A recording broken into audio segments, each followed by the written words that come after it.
Namaskar.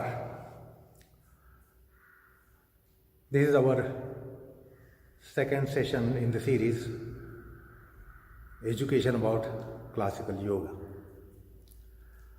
There are two aspects as far as the students, seekers of yoga are concerned. One is there are very few people who are interested in yoga, and there are many who are interested in knowing what is good for me in yoga. The majority of people today are interested in second aspect, in pursuing yoga, to identify, to get to know what is good in yoga for me. But in classical approach, this was not the case, because that is a consumerism in classical yoga. What is yoga? So one was keen to know what is yoga. That is the student's channel. So sooner or later, all of us need to get into this track. Now, we are all familiar with the idea, the notion, the concept, yoga is one and for one and all. Yoga is for one and all. No doubt. But that's a sweeping statement, not a precise statement. Precisely, there is something in yoga for everyone. This will be a more precise statement rather than saying yoga for one and all. So, people of different dispositions and inclinations will be there. However, there is something for them to be offered by the subject of yoga. There can be materialistic people, spiritual people, so these are polarities. Those are who are looking for physical well-being, mental well-being, and there can be atheists, there can be theists. So we will have a variety of people, and yoga has something to offer for each one of them. And that's why we look for what is good for me. That means we don't want to change ourselves on one hand, and we just want to identify what is good for me. But in classical approach, that is not the case. It is just doing yoga for the sake of yoga. Now, as I said, this is the educative process. We are trying to understand the educative process that was there in classical times. Education was about what is yoga, rather than today, what is good for me in yoga. Now, let us try to understand what is the education here, what is the education all about. When I say there is educative process in yoga, education about what?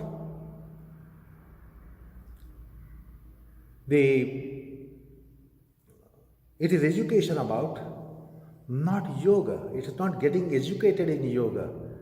Yoga is education about oneself. Yoga being adhyatmic subject, it is education about oneself. We get to know ourselves by getting to know yoga. That is why yoga has been described as a mirror. It is a darshana, it is a mirror. So yoga is a mirror for understanding yourself. Bhagavad Gita in the 13th chapter says, Idam shariram kaunteya kshetram iti abhidhiyate. This shariram is kshetram, field. It is called field. And we are supposed to be knower of the fields. See the unfortunate travesty because of materialism. We do not want to know ourselves, we want to know everything that is around us.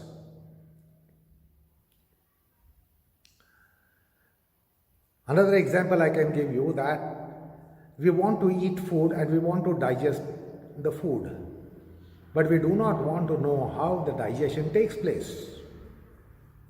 We want to be intelligent, but we do not know what is intelligence and how the intelligence functions. We all want to use our brains, but we don't want to know what our brain is. Now, this is something that is not sound in logic. If you want to be using the brains, it entails that we should know a little bit about the brain. But in our business activity of life, we don't need it. We don't want to understand our bodies and our mind and our brain, and we just want to use our body.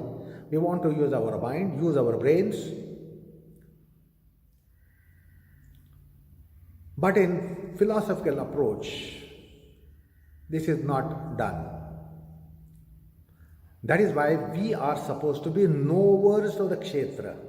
The shariram is the field, and we are supposed to be knower of the fields, rather than in practicality of life and business of life. We want to use ourselves. We want to use our body. We want to use our mind. We want to use our brain. We want to use our intelligence. And we are just bent upon using it. This is a kind of animal tendency in us. If we want to overcome this animal tendency within us, this must be realized, that this embodiment is meant to be known. We are supposed to be knower of the embodiment, particularly in the Adhyatmic realm. We are supposed to be knowing this. That's why you have this question, who am I? In philosophy, you are familiar with this question, that you should be knowing who am I. Apart from other questions, what is all around me, etc. So, yoga being Adhyatmic subject, the shariram becomes kshetra, and we are kshetragnya. Gnya means to know. So we are the knowers of this field. We are supposed to be knowers of the field. If not during the business activity of life, sometimes we must ponder over this, that we must become knowers of this kshetra, this shariram. Again, when the word shariram comes, we are familiar with the connotation of the shariram, means it is body. So it doesn't mean it will be a cavil on the part of an inquisitive mind saying that I should know my body, I should know my anatomy, physiology. That is not being suggested here. Shariram is not just anatomy. So, shariram is usually rendered as body, and it is not suggested we should know our body like anatomist does. In the medical realm, they try to know the body, but that is not being suggested here, because shariram means there are three shariras, three bodies: gross, subtle, causal, sthula sharira, sukshma sharira, karana sharira. So that is what shariram is when it is kshetra, and we are supposed to be knowing this, knowers of this at least. So yoga makes you know about this shariram. It is a process to know our body, starting with the gross. And the gross is our physical body and psychological mind. These are the gross aspects of our sthula shariram, with which we take birth, and then on the point of death, we leave it behind.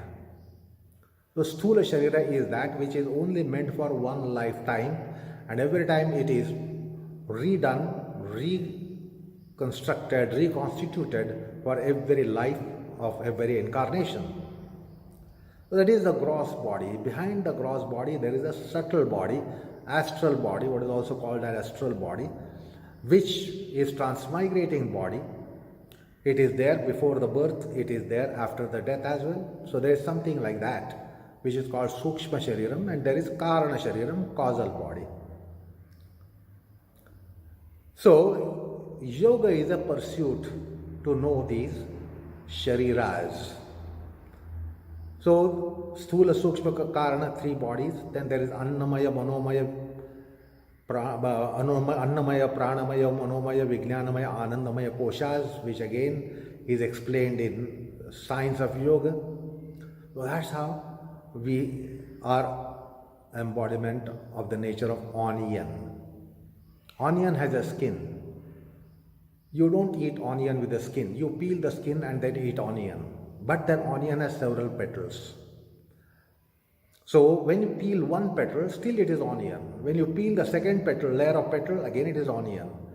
When you peel the third or fourth and fifth and sixth layer of petal, yet it is onion.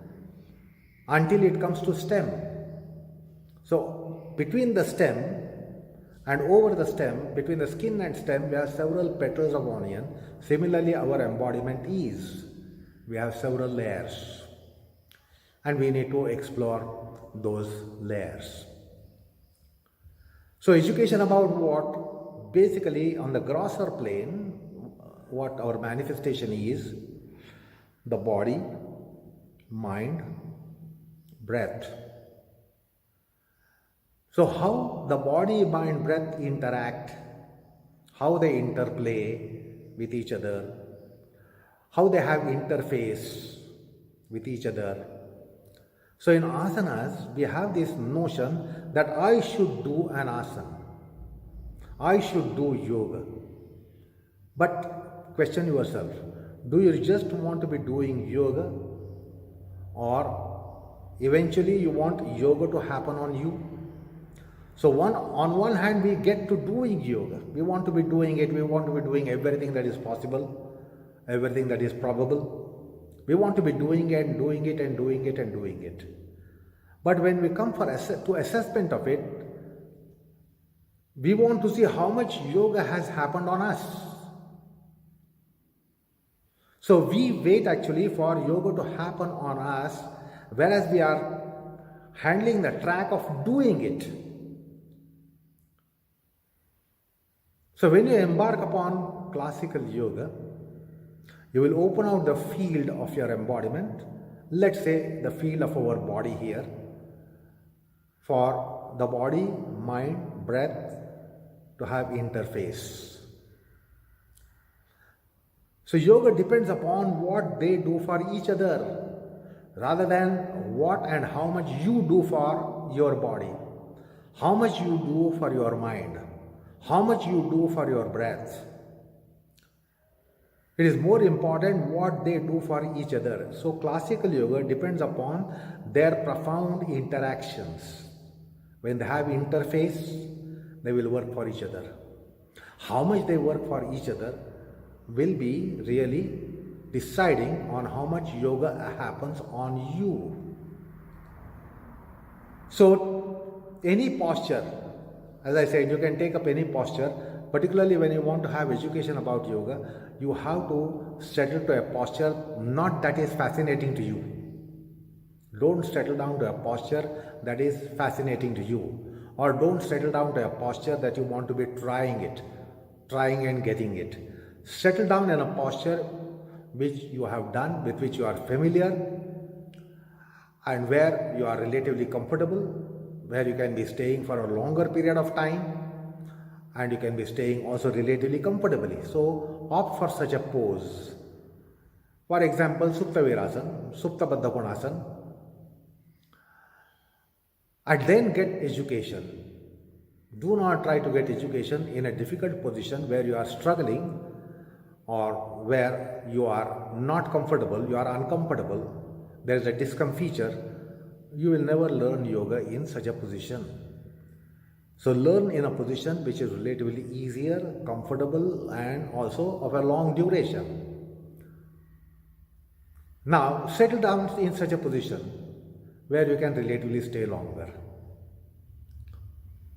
And as I said last time, body, mind, breath awareness, body, mind, breath activity,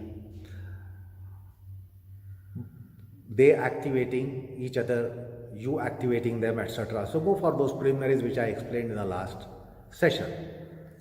Now today, allow the interface in a more pronounced way between body, mind and breath.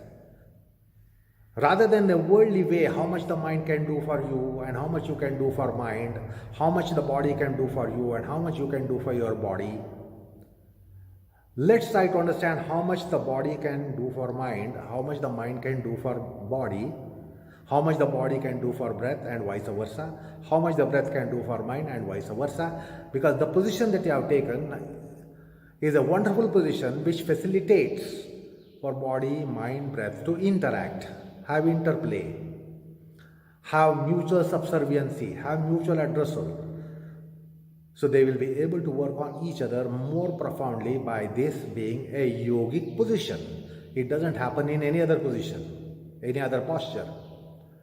So avail of this and then try to understand how much they can work for each other, how much they are mutual benefactors and mutual beneficiaries. Rather than the materialistic and worldly way of looking at the thing, how much I can be a beneficiary of yoga.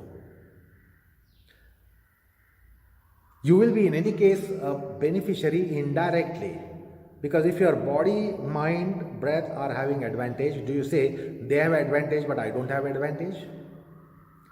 Is there any condition that they have benefit but you don't have benefit? So when they have benefit and then you have benefit on account of it, that is indirect process, and this is more advocated in yoga rather than going for a direct benefit to body and from body, to breath and from breath, to mind and from mind.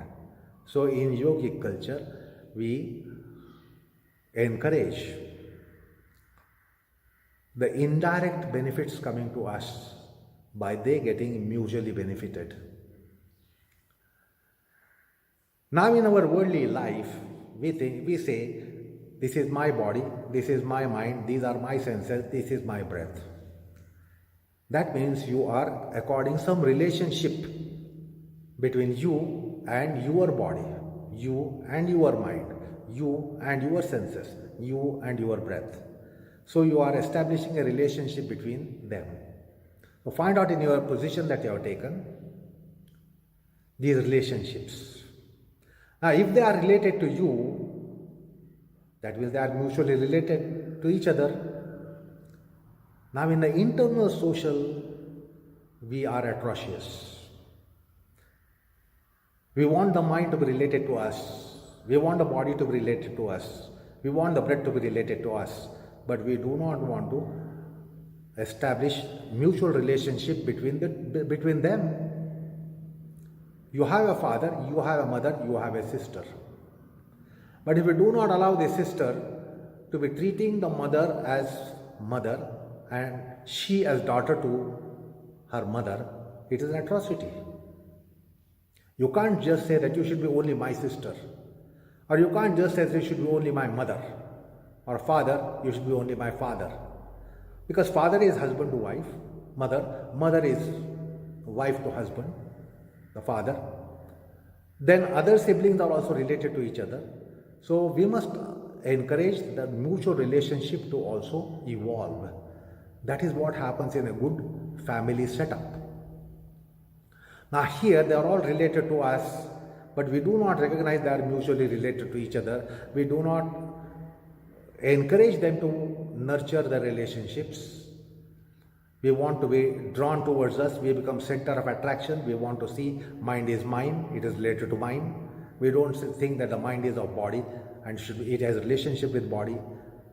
Breath has a relationship with body and mind. Mind has a relationship with body and breath. So they have mutual relationships, and in asanas we encourage that.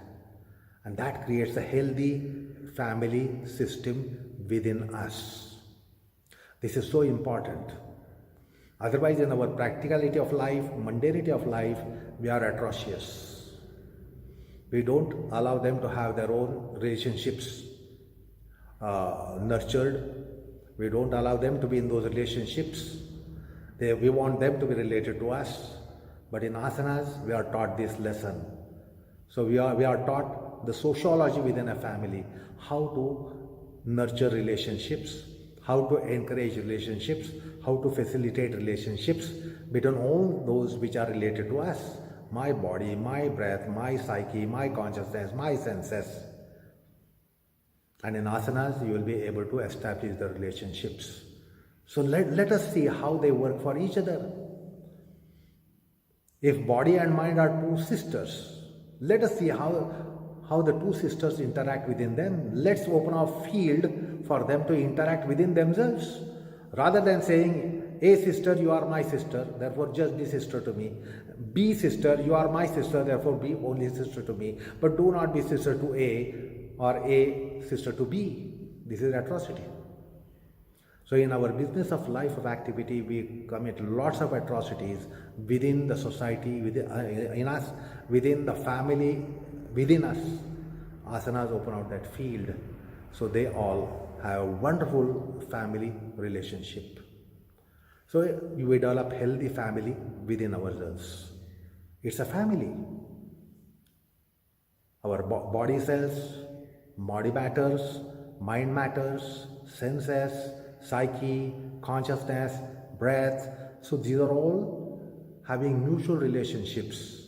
In asanas, we can open out these relationships and therefore give the benefits to them. So, it is to know how they interact with each other. Education here is about how body, mind, breath, senses interact with each other. That is the matter of education.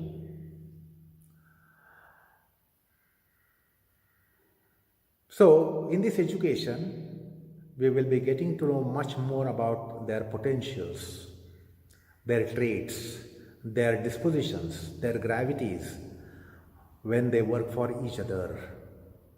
While we are in our worldly activity, we are going to engage them to work for us. So when I go to my workplace, I want intelligence to work for me. So I employ it to work for me. I employ my body to work for me. I employ the mind, psyche to work for me. And we don't allow them to work within themselves. In yoga, we allow this. And therefore, we will learn the interactions. That's the education about. What the body does for body, mind and breath. What the breath does for body, mind and breath. What the mind does for body, mind and breath. So these are grosser aspects of us, because we are nothing but body plus mind plus senses plus breath. That's all our equation of ourselves. What are we? We are sum of all these. So let's see how they work for each other. How do they interact? So in asanas, you should just not do your chest or back or abdomen. The education about the breath and abdomen interaction, the breath and chest interaction, the breath and back interaction, interaction of the limbs with the trunk with the limbs. So let them mutually interact. And this is the education here, as to know what are these interactions, what are these interplays. So I have tried to give little opening to the matter of education. Education about what? And this education is the first step in education about yoga. So in any asana, you can go for this educative process. So that should be enough for the day. So try it out, experiment about it, and try to get what knowledge process you are getting out of this, out of their interactions. Like when two wise persons are interacting, we should be just auditors. We must just listen to them, not interfere in their dialogue. We will get a lot of wisdom. But if we interfere, we get inferior education. So when the two wise people are interacting, we must just be witness. We must just be auditors. We must just be spectators. We must just hear about their dialogue. Similarly, allow the body, mind, breath to have dialogue, Breath, at later stage we'll know, is the most wisest, most entity in our embodiment. Let us see how the wise breath interacts with inferiorly intelligent body and mind and other things. How do they interact with each other? That is education about yoga. Education about yoga is within, when you are in asana, when you are in pranayam, when you are in any yogic process. So that's the matter of education here. I have tried to give little bit insight about the matter of education. When I say yoga is an educative process. Education about what? Education about one's own body, mind, breath, senses, psyche, consciousness. Thank you very much. Namaskar.